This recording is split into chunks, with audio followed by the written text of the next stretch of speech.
proyectista dice, no, me ratifico en que el diseño es el correcto. La entidad dice, ahí está tu respuesta. El contratista lo construye con la ratificación y pues se cae. Esto ha ocurrido en una obra que se ha construido. El contratista hizo la consulta, es más, le dijo, se va a partir aquí, aquí, en varios sitios. Le identificó incluso. Le preguntaba al proyectista, el proyectista más o menos, ¿qué sabe? Está bien, dice. Lo hicieron, se inauguró muy bonito el edificio y cuando al mes estaba por mudarse, empezó a fisurarse justo en esos puntos. Ha terminado un arbitraje, denuncias, en el arbitraje, ¿quién cree que ha ganado? Ha ganado el contratista. El contratista tenía sus cartas en las que le dijo, le avisó, la respuesta que fue básicamente un traslado del proyectista. El proyectista dijo una cosa, la entidad dijo, te respondo lo que dice el proyectista, sí continúa. Entonces la entidad, con sus profesionales, tiene que evaluar si realmente lo que el proyectista dice está lo correcto. Entonces el proyectista, ¿qué quiere hacer? Quiere protegerse de la posible sanción por el defecto advertido, porque eso va a generar una prestación adicional y la prestación adicional va a generar una ampliación de plazo y por lo tanto gastos generales, en cuyo caso lo van a sancionar. Pero eso no implica que la entidad no verifique realmente si es correcta o no la respuesta del proyectista. ¿Qué sucede si no hay pronunciamiento en el plazo? Si afecta la ruta crítica, ampliación de plazo. ¿Hay responsabilidad del proyectista por no absorber las consultas? Por supuesto. ¿Cuánto tiempo tiene responsabilidad del proyectista, recuerdan? 3 años, o sea que siempre va a tener, siempre va a tener. El contratista puede asumir responsabilidad por construir la obra según el expediente técnico que contiene deficiencias. Si a mí me entregan un expediente con deficiencias, yo lo construyo tal como está y después no sirve la obra. Dice yo, ¿y por qué no has hecho consulta? Pues no me da la gana. Dice, parece que yo confiado que el expediente está bien. ¿Qué dice? ¿Será responsable o no? Sí es responsable. En el caso de cuando los contratistas se vinculan con el Estado, tienen que saber que la finalidad no es la entidad, la finalidad no es el contratista, sino es que la obra sirva a la ciudadanía. Es muy diferente de los contratos privados. En los contratos privados ambas partes buscan sus propios intereses. En los contratos públicos la finalidad es pública, es decir, el beneficio para los ciudadanos del proyecto. Por lo tanto, el contratista tiene responsabilidad de verificar que efectivamente ese diseño sirva para la finalidad que está buscando. ¿Qué sucede si el proyectista y la entidad se ratifican de sus errores? Bueno, ¿y qué puede hacer? O sea, yo le consulto, le digo, está mal este diseño, debes modificarlo así, y él me dice, tú construye conforme dice lo que te acabo de responder. Bueno, ahí hace el problema. El contratista es el único que tiene la obligación de advertir las deficiencias del expediente técnico, no puede ser la propia entidad, y el que más debería hacerlo es el supervisor o inspector. Pero en todo caso, la entidad, el supervisor, el inspector y el propio contratista. Valorizaciones. Bueno, hay que pagar al contratista por lo que hace, ¿no? Y ahí está. ¿Están permitidas las valorizaciones proyectadas? Antes alguien le pregunta. Yo conocí a un contratista, me dice, yo solo hago obras en las zonas rurales. ¿Sí? ¿Por qué? Porque ahí no necesito que me den adelanto. Un poco sorprendido, le digo, ¿por qué? Porque me proyectan la valorización. Recuerden que la valorización es metrado por precio, metrado por precio, metrado por precio, metrado ejecutado. Entonces las valoraciones proyectadas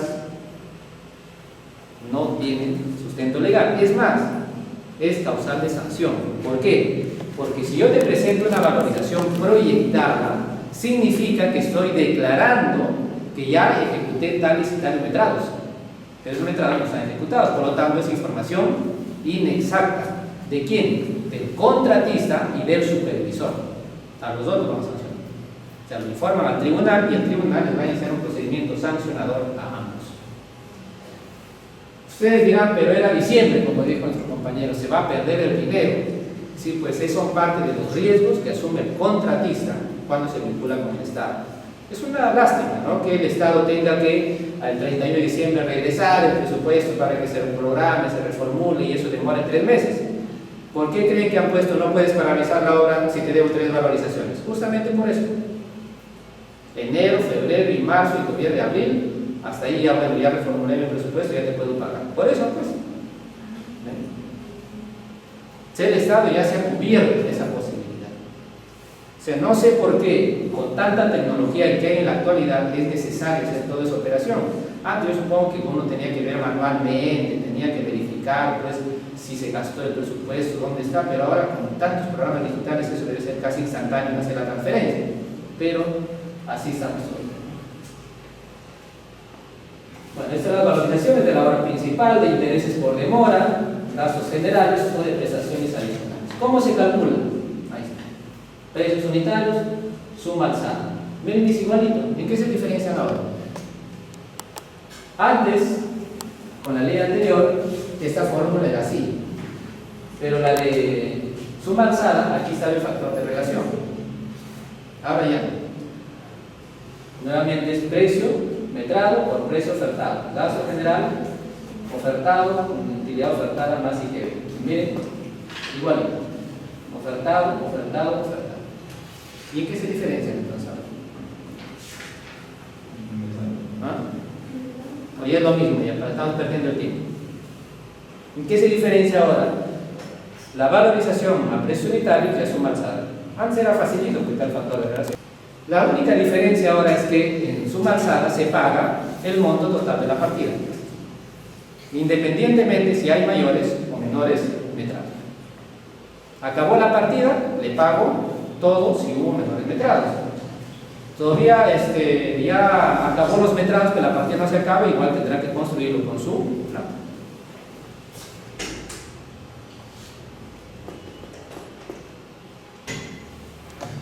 ¿Qué contenido, cuál debe ser el contenido mínimo de una valorización presentada por el contratista? Miren, el reglamento no dice nada. Dice metrado por precio, listo.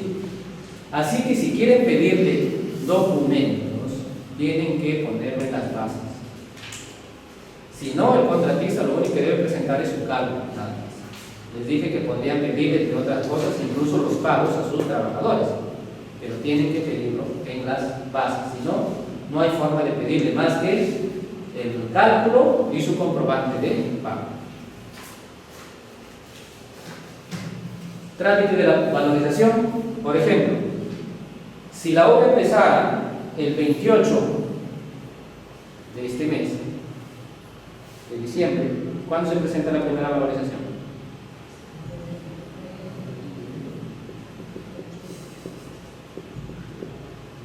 El 31.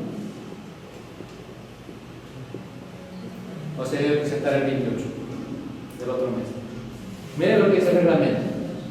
Dice que se presenta el último día del periodo previsto en las bases. No dice que se presente el último día del mes. Por lo tanto, debería presentarse el 28 de enero. ¿Por qué pero ya por cuestión de orden, siempre la primera valorización lo llevamos a fin de mes, para que después sea mensual, mensual, mensual. Y esa costumbre ya está tan arraigada que ni la Contraloría ni el OCE nadie dice nada, porque es una cuestión de orden. Si nosotros nos apegáramos al reglamento, el perjudicado sería el contratista. Porque si yo presentara mi valorización el 28 de enero, la entidad, o sea, todavía tiene hasta el otro mes para pagarme, y así podría... Y aparte, según me han dicho las entidades, generaría un desorden. Entonces, por una cuestión de orden, es que siempre la primera valorización se lo lleva a fin de mes para que las demás sean ya mensual. Ahora, si el supervisor no está, dice que el contratista lo presenta, luego el supervisor lo revisa. Ahora, ¿y cuándo se debe presentar? Porque lo que dice es que se elabora en el periodo previsto, el último día, pero no es cuando se presenta. Dice que se presenta en la fecha prevista en el contrato y muchísimas entidades no ponen fecha. Pónganlo para que haya un dato objetivo. ¿Cuáles son las consecuencias de no pagar la valorización? ¿A qué tiene derecho el contratista? moratorios, compensatorios. Por ejemplo, si ustedes no pagan su letra de la saga Falabella o al banco, ¿qué les cobran? Moratorios, compensatorios, todos los intereses se pueden. En cambio, aquí son intereses legales. ¿A cuánto equivale un interés legal? ¿Cuál es la tasa? ¿Cuánto creen que es? Alrededor del 2% anual. Por eso es que los contratistas a veces no pelean mucho por sus intereses. Ahora, por otro lado, dicen, todo interés que se genere por demora en el pago, la entidad le paga, pero la entidad debe cobrarle al funcionario servidor que se demoró en pagar. No se aplica eso, pero deberían hacerlo para que no se demore nada.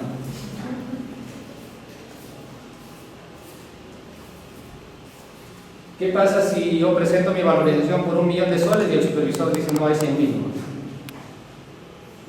Entonces dice, si el monto de la valorización, o sea de la discrepancia, es menor al 5% del monto del contrato, simplemente eso se pasa para la liquidación. En caso contrario, el contratista puede pedir conciliación o arbitraje. Vamos a ver las modificaciones del contrato, y de estas principalmente dos.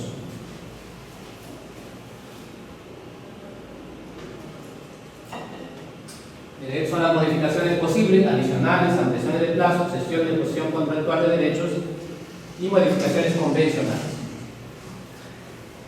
A la que más miedo hay que tenerle es a esa, a las ampliaciones de plazo. ¿Por qué? Si son supervisores, si son inspectores, si trabajan en entidades públicas y van a dar su conformidad a una ampliación de plazo, tengan cuidado con las ampliaciones o con esta modificación del contrato. ¿Por qué? Si ustedes amplían el plazo y el contratista no tenía razón, ¿de qué se libra el contratista?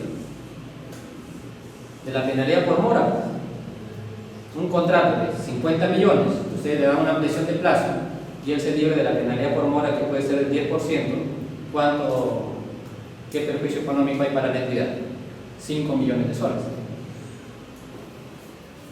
En obras los montos hacen que las consecuencias sean bastante grandes. Por ejemplo, en un contrato de bienes y servicios de 100.000 soles, si ustedes se equivocan y le perdonan una penalidad de 10.000 soles, bueno, pues con 20 polladas podrían recuperar los 10.000 soles. Pero imagínense 1 millón de soles, 1 millón, 2 millones de soles. Pero no solo eso, el contratista no solo se libra de la penalidad, sino que cuando le dan una ampliación de plazo, ¿qué les cobran? Gastos generales y costos directos también.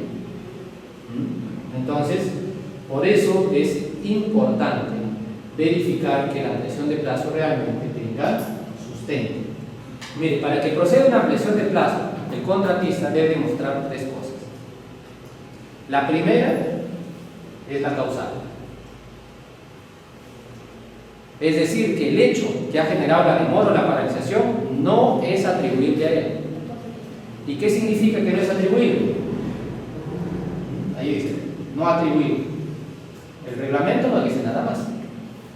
Entonces ya hay que buscar los conceptos en otras normas legales, que es el Código Civil.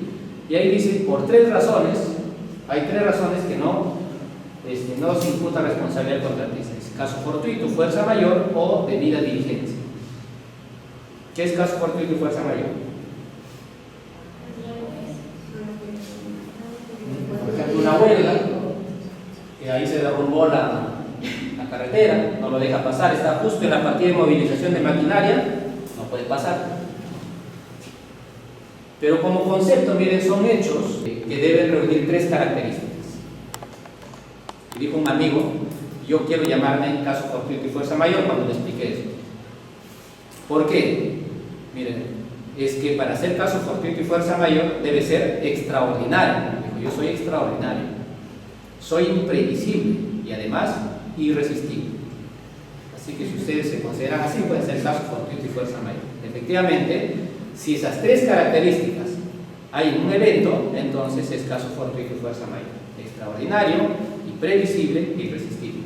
Veamos en este ejemplo. ¿Será extraordinario? Sí, porque normalmente la pista está libre.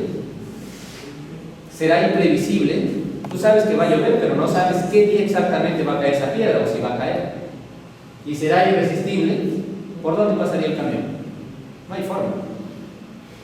O sea, irresistible significa que no importa cuánto esfuerzo hagas o cuánto dinero pongas, en esas condiciones no puedes pasar. Y tu deber no es limpiar la pista. Si tu deber fuera, ahí sí, igual tendrías que hacerlo, ¿no es cierto? ¿Y qué es debida diligencia? Cuando el contratista hace todo lo que debe, pero no se puede. Por ejemplo, ustedes cumplen con todas sus partes, todas sus obligaciones, pero la entidad debió haber conseguido una licencia de concesionario de luz para poner una subestación eléctrica. No lo ha conseguido. ¿Yo qué puedo hacer? Yo no puedo trabajar sin esa concesión, o sea, sin esa autorización. Ahora, ¿qué más? Dice que por esas razones, pero también dice puede ocurrir cuando la entidad se demora en aprobar una ampliación de al aprobar una adicional y afecta la ruta crítica. ¿Cuándo más? Cuando debo ejecutar mayores metrados y también requiere un mayor plazo. ¿Toda prestación adicional genera ampliación de plazo? No necesariamente, porque puede ser que se haga simultánea con las otras partidas. El siguiente requisito que debe acreditar el proveedor, el postor o el contratista es que ha seguido el procedimiento legal establecido en el reglamento. Es decir, que el residente anotó la causal en el cuaderno desde el inicio hasta la finalización, que luego, terminado la causal, el contratista ha formalizado su ampliación de plazo mediante una solicitud en este plazo, 15 días. Calendarios o hábiles. Miren, ahí el reglamento dice 15 días, ¿no? Calendario, pero dije cuando diga día solamente es calendario. ¿Qué más? La solicitud debe estar debidamente sustentada, dice, precisando los riesgos no previstos, sus efectos y los hitos afectados no cumplidos. ¿Dónde se presenta la solicitud? Ante el supervisor o inspector. ¿Qué pasa si el contratista lo presenta ante la entidad? ¿La entidad debe tramitarlo? Si quiere, no lo tramite. Si quieren, le pueden entregar al supervisor, pero el plazo se va a contar desde que lo recibe el supervisor y ya puede ser extemporáneo. Es decir, si él lo presentó el día 15 a la entidad lo entrega el 17 y ya está extemporáneo. ¿Qué más?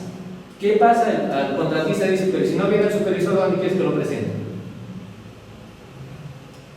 ¿Dónde lo presentaría? El supervisor dice, te lo vengo a dejar en tu mesa de partes porque tu supervisor no viene y tú no le exiges que venga.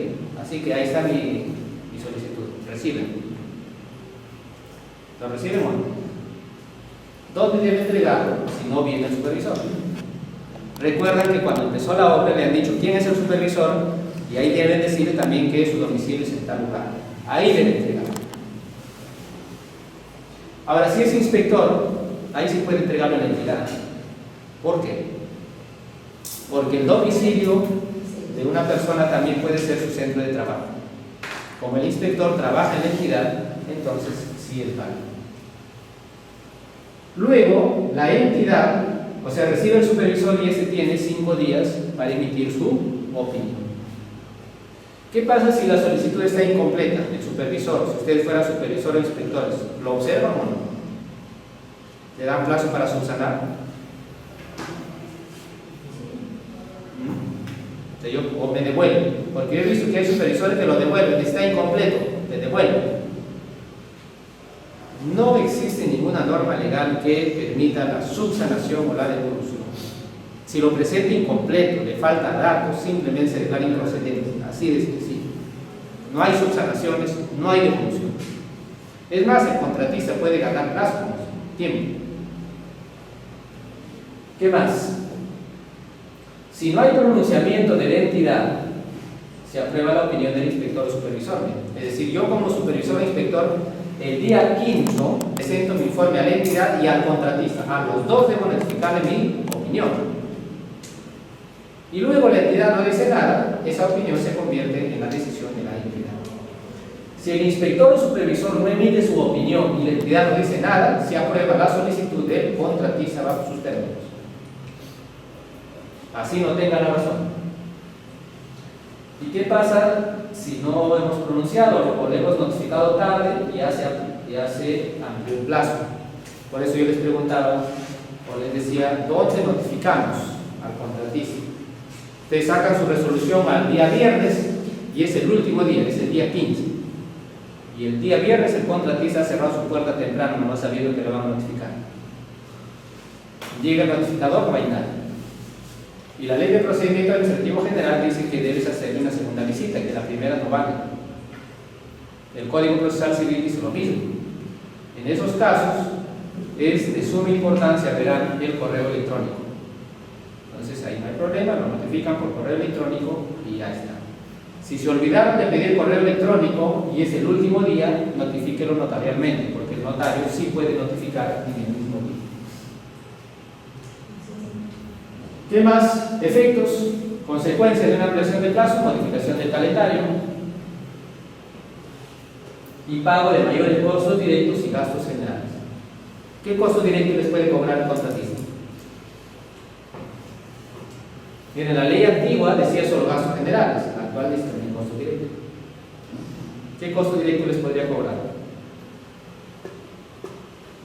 A ver, ¿cuáles son los componentes del costo directo? Mano de obra, materiales, maquinaria. Mano de obra les puede cobrar. Ahí están mis planillas. Y algunos incluso han querido cobrar maquinaria. Si yo tengo un contrato a 6 meses, independientemente que lo use o no, así que también paga. Miren, se debe acreditar los costos directos que ha incurrido el contratista. Las planillas son fácilmente acreditables, los contratos también. Los gastos generales, ¿se deben acreditar o no?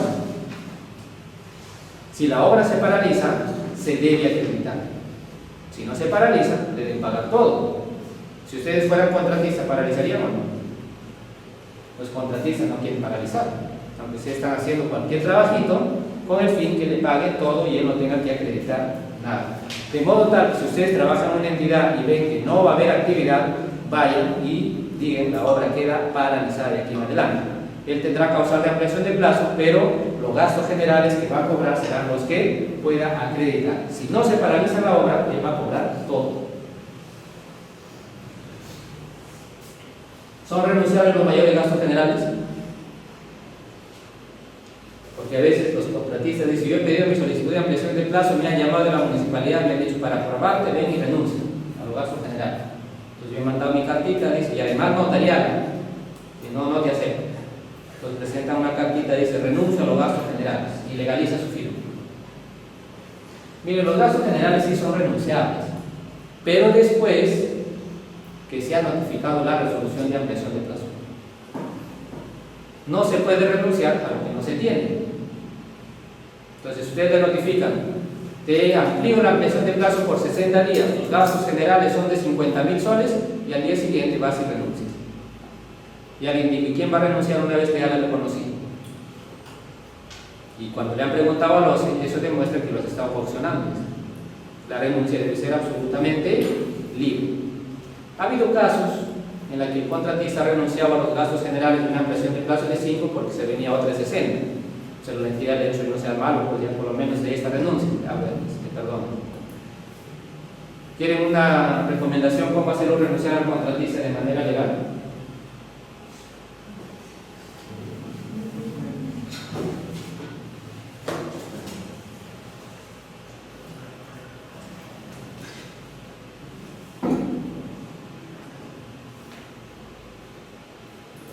Cuando ustedes lo hacen renunciar con firma notarial y todo anticipadamente, luego la liquidación les va a cobrar, si va a arbitrar les dan.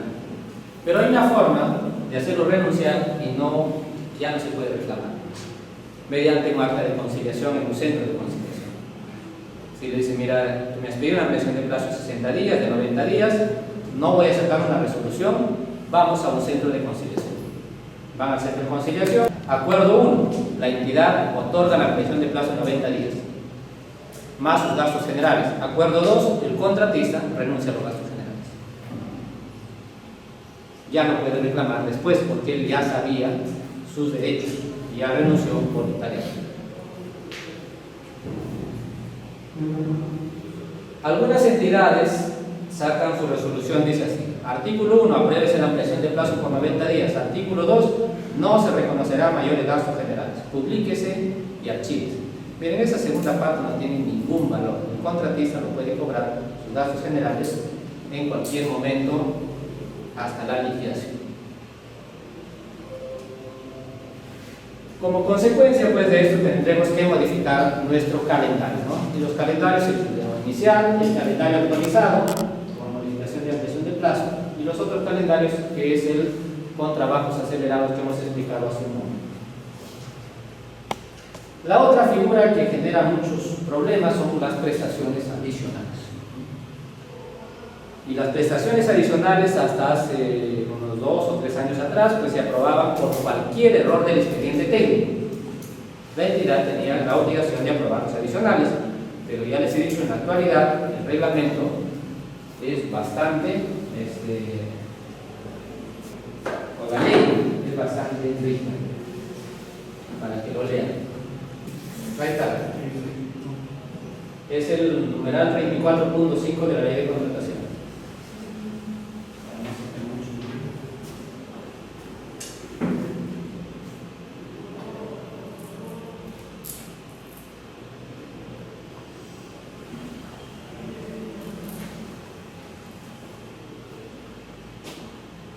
Dice: por causas no previsibles en el expediente de obra y que no son responsabilidad del contratista. Por esas razones no va a haber prestaciones adicionales.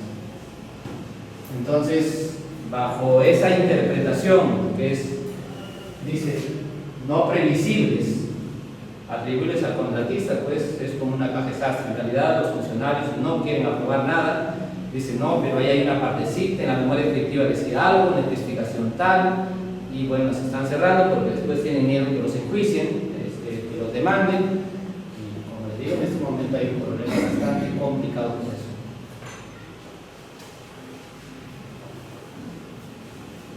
¿Qué es una prestación adicional?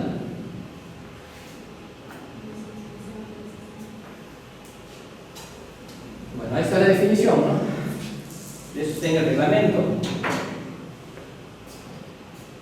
Aquella no considerar el expediente técnico ni el contrato original cuya realización resulta indispensable o necesaria para que el contrato cumpla su meta principal. Ahora, ¿en qué caso procede? Deficiencia técnica, riesgo de que haya generado la necesidad de ejecutar la prestación adicional, dice. ¿En qué caso procede? Pero dice lo que acabamos de leer en el reglamento, en la ley de contrataciones. No va a proceder cuando el contratista debió revisar el expediente cuando postuló en el proceso de selección y debió hacer las verificaciones del caso. Ahora, la metodología, los softwares que se están utilizando, por ejemplo, si ustedes tienen planos de una edificación hechos en AutoCAD, lo pueden pasar. Hay ya profesionales que están ofreciendo sus servicios para pasar información de planos al DIN, a los softwares de DIN. Cobran regular, menos creo que estaba viendo ahí un consultor que estaba cobrando creo que 15.000 soles por hacer ese trabajo. Pero miren, al contratista le podría servir de ayuda extraordinaria, ¿no? Porque podría luego hacer la comparación con el presupuesto que tiene y encontrar todos los errores que hay. Ahora, si la adicional pues finalmente va a proceder, hay dos formas: uno hasta el 15% que lo aprueba la propia entidad y más del 15% con la Contraloría, salvo que sea por emergencia. En caso de emergencia, la Contraloría da su conformidad para el pago. ¿Quién hace el requerimiento de la prestación adicional? Puede ser el supervisor, puede ser el contratista, puede ser la propia entidad.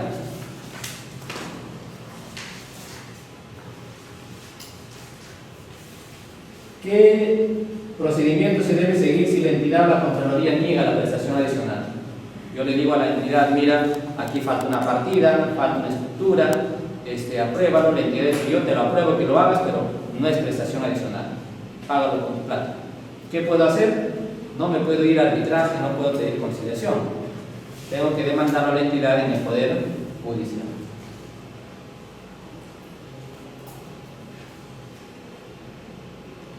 ¿Quién elabora el expediente técnico de la prestación adicional? Miren, ahí la norma se ha modificado permanentemente. Primero lo hacía la entidad o el contratista, después dijeron que lo haga el supervisor, y ahora nuevamente dice que debe hacerlo el contratista. ¿Debe cobrar el contratista? Dice que solamente podría incluir como parte del presupuesto del adicional aquellos costos de profesionales y de equipos que no estuviera usando en la ejecución de la obra. Antes cobraba por el monto total, es decir, contrataba personal, gastos administrativos, todo. En cambio ahora dicen solamente puede cobrar por los ensayos y personal especialista que no sean parte de su plantel técnico ni en la ejecución de la obra. Y se incluye como parte de los gastos generales del propio adicional. ¿Puede ejecutarse prestaciones adicionales mientras se tramita su aprobación? Ni se les ocurra. La entidad dice, no te preocupes, después lo regularizo. Adicionales es bien difícil regularizar porque en el cuaderno de obra se va anotando lo que se va avanzando. Así que cuando la Contraloría revise se da cuenta que el adicional se ejecutó sin haberse aprobado. Entonces va a imputar responsabilidad, ¿no? Ahora, ¿es lo mismo un deductivo vinculante que una reducción de obra? ¿Qué es un deductivo vinculante? Porque a veces dice, hay un deductivo. Mire, deductivo no existe esa terminología en la ley de contrataciones. Hay deductivo vinculante o hay reducción de obra. ¿Cuándo hay reducción de obra? Cuando una parte de la obra no se va a ejecutar, definitivamente. Quieren hacer 5 kilómetros de tuberías y resulta que hay 1 kilómetro que recién lo han hecho hace 3 años, todavía está bueno, entonces hacen una reducción de 1 kilómetro. En cambio, el deductivo vinculante es cuando se reemplaza una partida por otra. Esa partida con ese material no me sirve, o reemplazándolo con otra es mejor. Como consecuencia de un deductivo vinculante puede haber reducción o adicional. Si cuesta más, será prestación adicional; si cuesta menos, será una reducción del presupuesto. ¿Y hay prestaciones adicionales en suma alzada? Miren, esa es la regla, pero recuerden otra vez lo que dice la ley, que el contratista debió haber revisado el expediente, porque luego se ha dicho, si se cambian planos y especificaciones técnicas, debería aprobarse una adicional. ¿Y en precios unitarios los mayores metrados califican como prestación adicional? No. Este también es un riesgo para los contratistas. ¿Por qué? Si ustedes fueran contratistas y contratan para hacer una obra de saneamiento, por ejemplo, en una municipalidad distrital rural, cuyo presupuesto de obra está siendo financiado por el Ministerio de Vivienda, y luego hay mayores metrados para ejecutar por 100.000 soles, ¿de dónde va a sacar la municipalidad para pagarlos? Si no tiene plata. Y lo peor es que los mayores metrados me obligan a ejecutarlo. El adicional, hasta que no me notifique la resolución de aprobación, y por lo tanto, en el adicional para aprobarlo tiene que haber acreditación de certificación presupuestal, yo no ejecuto el adicional. Los mayores metrados sí me obligan a ejecutarlo aunque no haya plata. ¿Cómo se le cobra a una entidad? Que le deben 500.000, 300.000, ¿cómo se les cobra? Por ejemplo, si ustedes le deben al banco y no le pagan, ¿qué te pagan? Tus bienes, tus cuentas.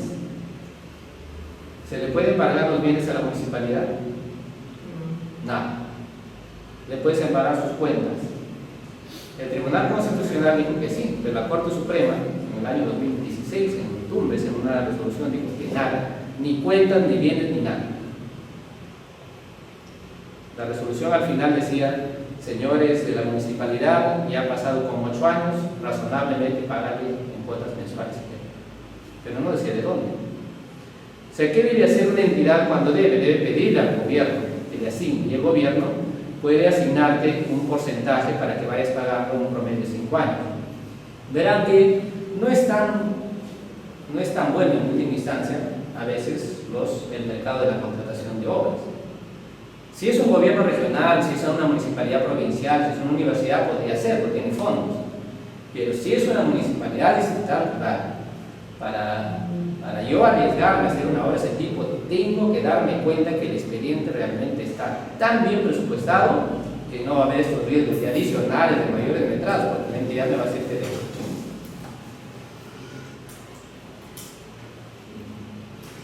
¿Quién autoriza su ejecución? El supervisor.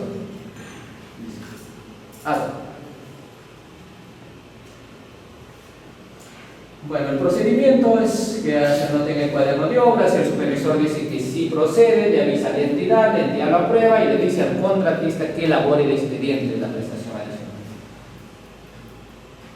¿Con qué información se elabora el presupuesto de la prestación adicional? Con los precios ofertados por el contratista. ¿Qué pasa si hay materiales, si hay insumos que no estaban? Inicialmente tendrán que ponerse de acuerdo. ¿Qué papel cumple el supervisor e inspector? Pues primero da su aprobación, después lo revisa.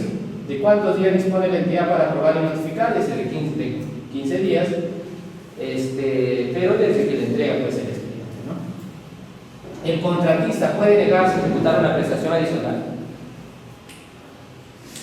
¿Qué dice? Él se negaría, ya no te conviene, tus precios son muy bajos, ha subido. No te puedes negar.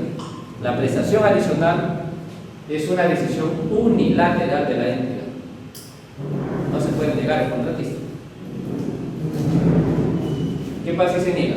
Es incumplimiento del contrato, le pueden resolver el contrato. Si se aprueba una adicional, el contratista tiene que entregar una carta fianza adicional. Recuerden que él debe garantizar el 10% del monto del contrato. Así que si le aprobaron una adicional de 100.000, tendrá que presentar una carta de fianza por 10.000 soles más. ¿Qué pasa si la entidad no se pronuncia acerca del pedido del adicional? Ya dijimos que si se afecta la ruta crítica, entonces habrá ampliación de plazo. Y ahí me olvidé, antes cuando estábamos hablando de ampliación de plazo, le dije que deben cumplirse 3 condiciones. Les dije que la causal, la otra ¿cuál era? El procedimiento legal, y no les dije la tercera. ¿Cuál era la tercera? La afectación de la ruta crítica. Porque si el contratista estaba adelantado, así haya causal, no hay ampliación de plazo, no necesita más plazo para empezar la obra. Tiene que demostrar cómo se afectó la ruta crítica y en cuántos días. A veces el contratista dice, hubo una causal y se afectó la ruta crítica, pero no lo sustenta.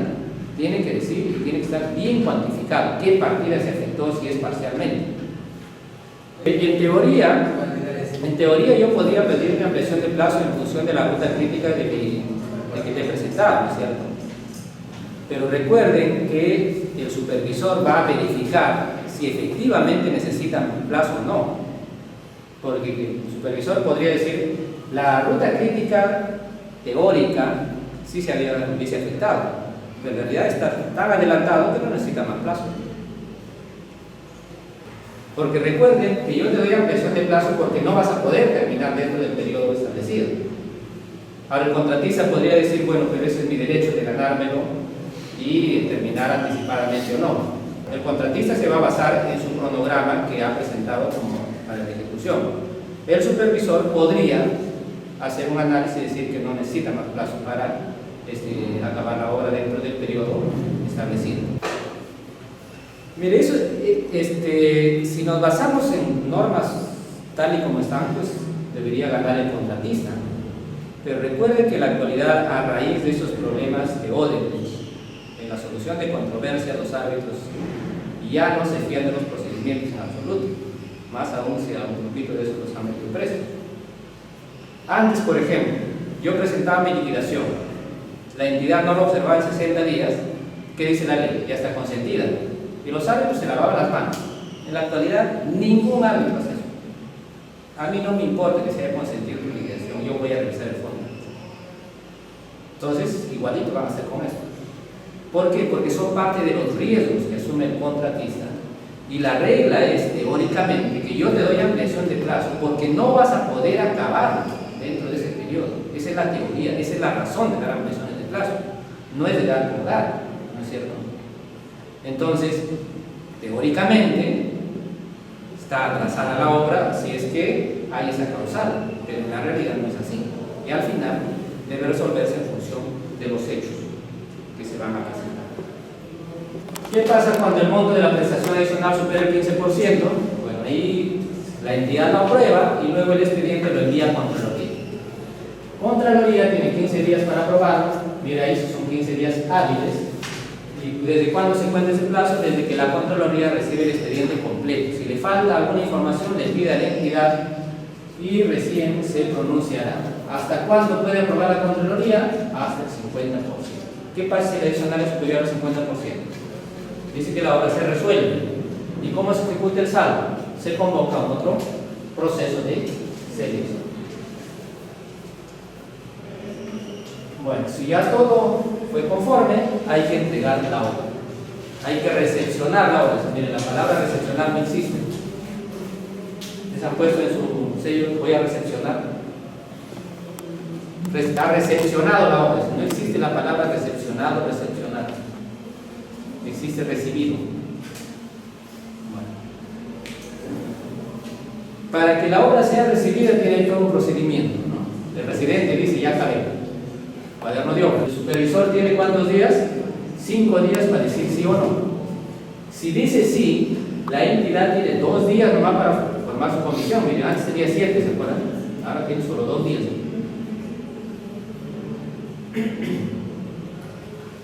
¿Cuánto es el plazo para que la comisión inicie la recepción? ¿Cuánto se puede demorar? Bueno, la norma dice que debe a los 20 días de haber sido designada la comisión debe iniciar la recepción de la obra. En total, ¿cuántos tenemos entonces? 5, 7, más 20 son 27 días. Que muchos contratistas lo usan para acabar la obra. Dice, ya acabé, pero la obra todavía están avanzando. Dice, no, ya está, hoy supervisor, no sea malito, pedí que ya acabé, ya voy acabando mientras la entidad se demora en recibir la obra. Entonces, eso es ilegal. Cuando él anota que ya acabó, significa que ya acabó. ¿Qué pasa si la comisión va y encuentra que todavía falta pintar el edificio? ¿Le aplican penalidad o le hacen observaciones? Ustedes son miembros de la comisión de recepción.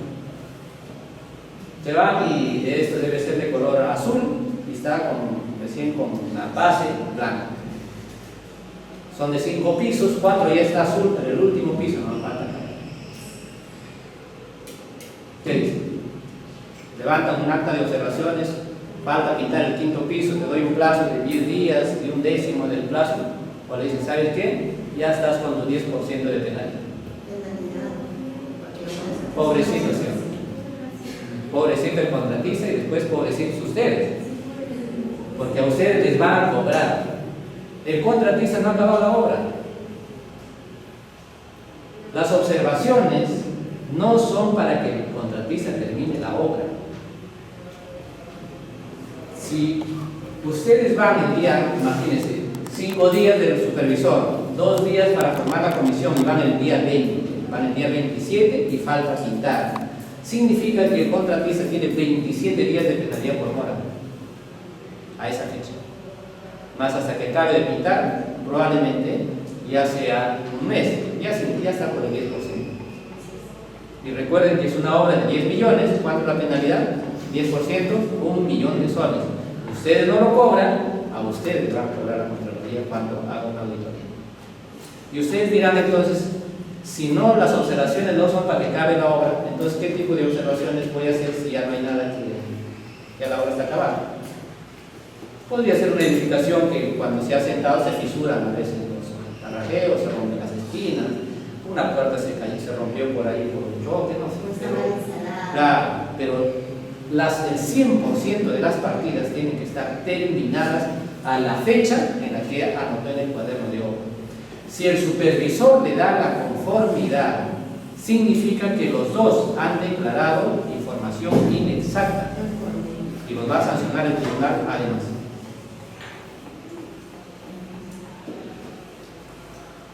Ahora, ¿el supervisor participa o no en la recepción de la obra? Sí participa, no es miembro de la comisión, pero sí está ahí. Ahora, ¿cuántos miembros debe tener la comisión? ¿Podría tener uno? No. ¿Por qué no? Porque la ley, el reglamento dice que por lo menos debe estar integrado, dice, por un representante de la entidad que es ingeniero o arquitecto. Por lo tanto, podría tener uno.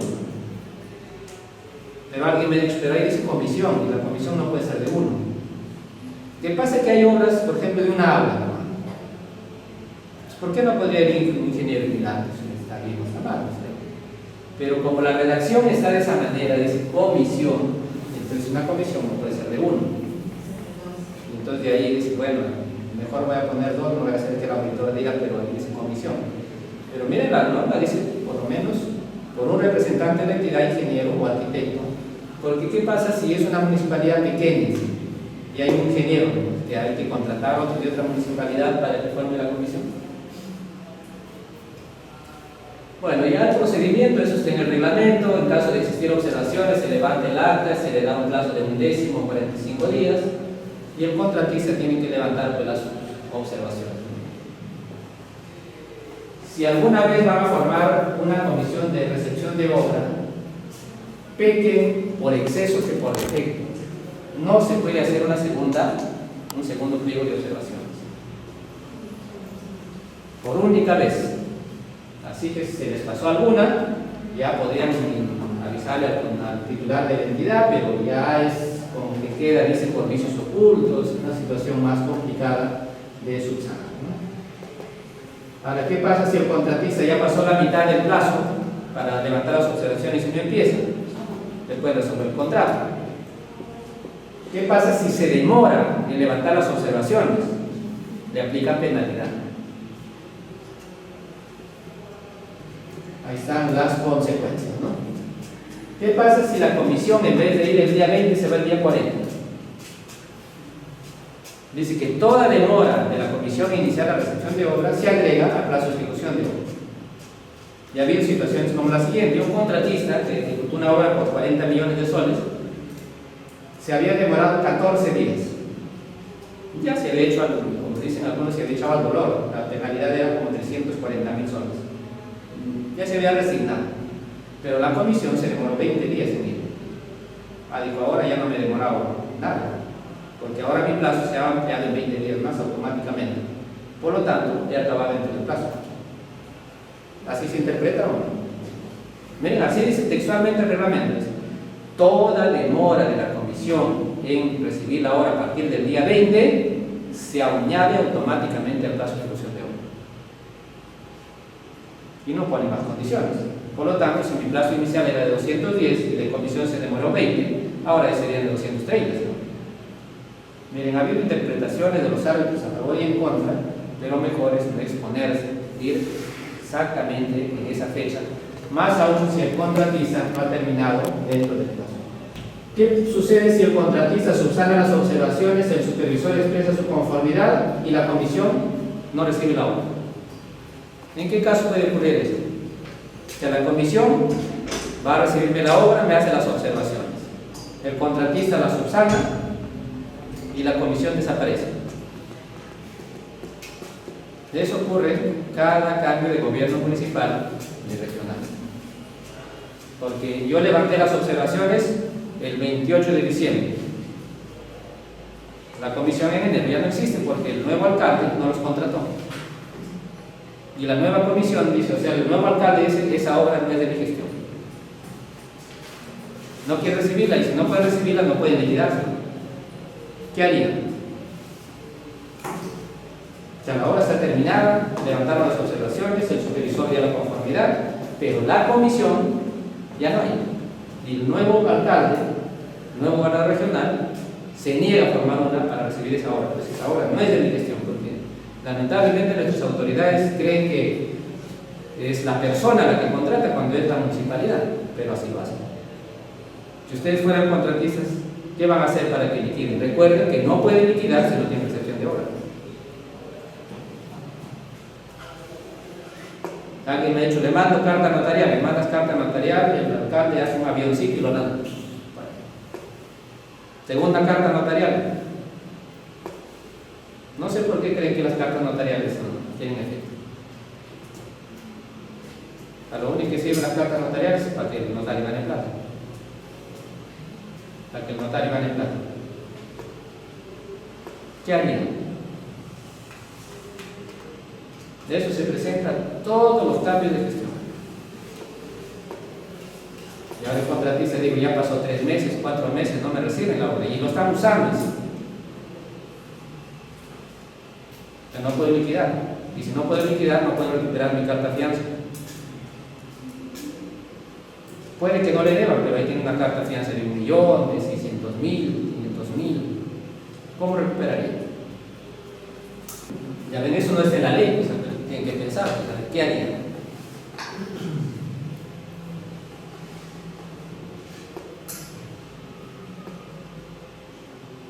Alguien ha dicho, no renuevo mi carta fianza, te lo ejecutan.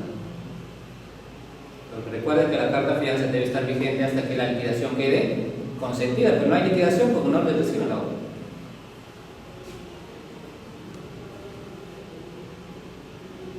Solicitar formalmente a la entidad y si no aplicarse en eso administrativo.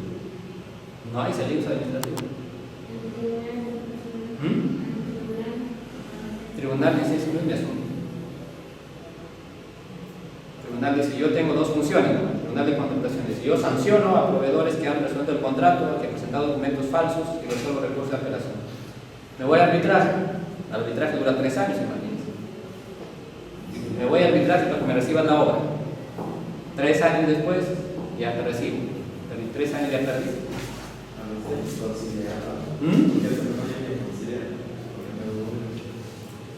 Dice, me alinea el nuevo gobierno. Dice, venga a conversar conmigo. Resuelvan el contrato. Te dan 15 días de plazo para que les reciba la obra bajo apercibimiento y resolución de contrato. Porque es una obligación esencial de la entidad recibir la obra. Entonces, carta notarial número 1. Te doy 15 días de plazo para que me reciban la obra. Si no me recibes, te resuelvo el contrato. Pasa el día 15, no me recibe, día 16, resuelto la obra, inventario y listo. Presento mi liquidación.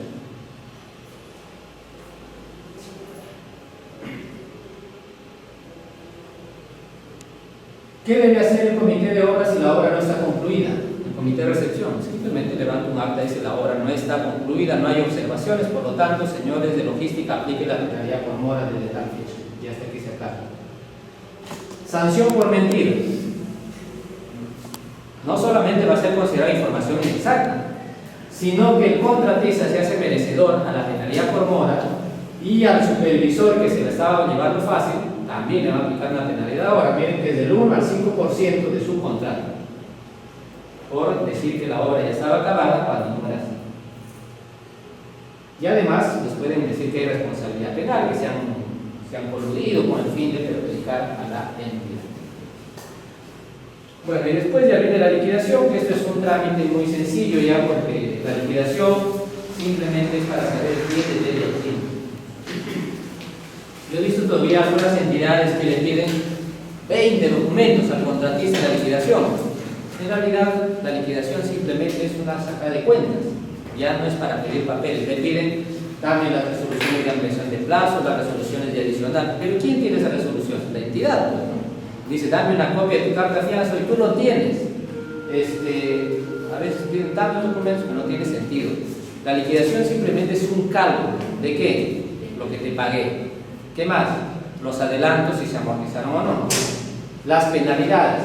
Eso nomás es un cálculo. Y al final saber quién le debe a quién. El contratista tiene 60 días para elaborar su liquidación y el supervisor tiene que hacer ahora sus propios cálculos. Antes no tenía ninguna obligación, ahora también tiene que hacer sus propios cálculos, así no le paguen nada. Para luego verificar si coinciden o no. O para que la entidad tenga un sustento y pueda hacer alguna observación. ¿Qué más? O sea, yo puedo presentar mi valorización y mi liquidación en documentos en solicitudes separadas, o mi última valorización ya lo pongo como parte de la liquidación. Porque recuerden, la liquidación que contiene las valorizaciones pagadas, pendientes, adelantos, todos los cálculos económicos que hay. De eso se trata la liquidación. Pero también si quiero, como la liquidación va a demorar más tiempo, es decir, 60 días para que lo revise, para que lo haga yo, 60 días para la entidad, más 15 días para las observaciones. En cambio, mi valorización se va a pagar el último día del mes siguiente. Entonces, por cuestiones favorables a mí, yo debería presentar mi valorización antes porque me van a pagar antes, la liquidación me va a pagar mucho después. Lo recomendable es hacerlo para si quiero lo hago paralelo, pero que sean por 2 días diferentes, para que al menos tenga el pago yo de la última organización y la otra liquidación. Porque fíjese que la liquidación además se paga a veces 15 días después de haberse aprobado, porque así dicen las bases, ¿no? Entonces demora mucho tiempo. Ahora, yo presento mi liquidación como contratista, la entidad puede hacer lo siguiente, digamos. Una consulta. La liquidación de obra necesariamente tiene que estar firmada por el residente de obra. Puede No. ser por cualquier otra persona que sea el dinero. Claro, el contratista lo presenta firmado por él. Ahora, el residente es responsable de qué? De la parte técnica. Ya los cálculos económicos, es la liquidación, ya no hay residente, ya no hay supervisor.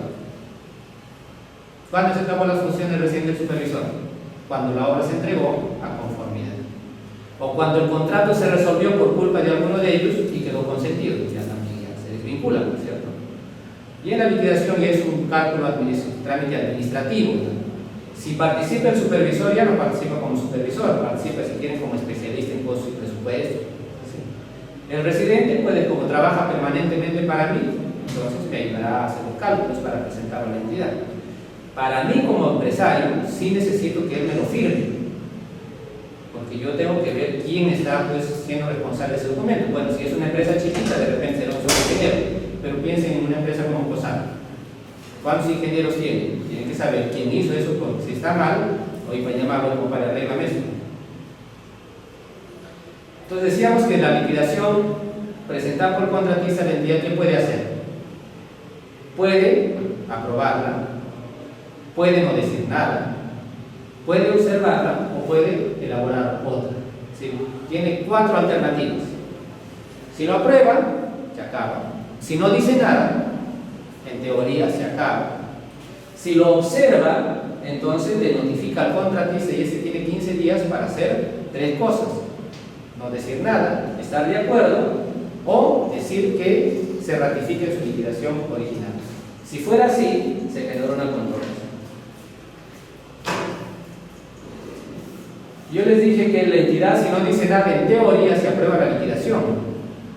¿Por qué en teoría? Porque se somete a controversias. Ya saben que los árbitros en la actualidad van a revisar el fondo de la liquidación, no importa que haya pasado un año. Muchos contratistas, por ejemplo, se coluden a veces con funcionarios, presentan su liquidación por 2 millones de soles a pesar que la entidad no le debe nada ya, y la entidad no dice nada, calladito se queda. Pasan los 60 días, el contratista presenta su factura y se pagan mis 2 millones porque se ha consentido de acuerdo al artículo tal del reglamento. Entonces algunas entidades dicen, me voy a arbitrar, no, vaya. Los árbitros ahora revisan el fondo, saben que no te debe nada. Porque no se puede consentir lo que es ilegal, esa es la teoría. Al revés, el contratista tiene solamente 15 días para elaborar, la entidad tiene 60 días para hacerlo, el contratista 15 para revisar. Y básicamente el procedimiento es muy similar. Bueno, la liquidación, ahí está, ¿no? Y el supervisor inspector, paralelo al contratista, elabora sus propios cálculos. Y eso le va a servir a la entidad para verificar y hacer las observaciones que piden. Cuando hagan observaciones de una liquidación, tienen que ser económicas. Es decir, esta parte ya te pagué, o tú me estás cobrando una ampliación de un gasto general que una ampliación de plazo que te denegué, etcétera. Pero tiene que ser de tipo económico. Muchas observaciones son que te faltó presentar un CD, te faltó presentar un plano, te faltó presentar una resolución. Esas no son observaciones. Recuerden que la observación de una liquidación debe ser económica, no de tipo documental, no tiene ningún efecto.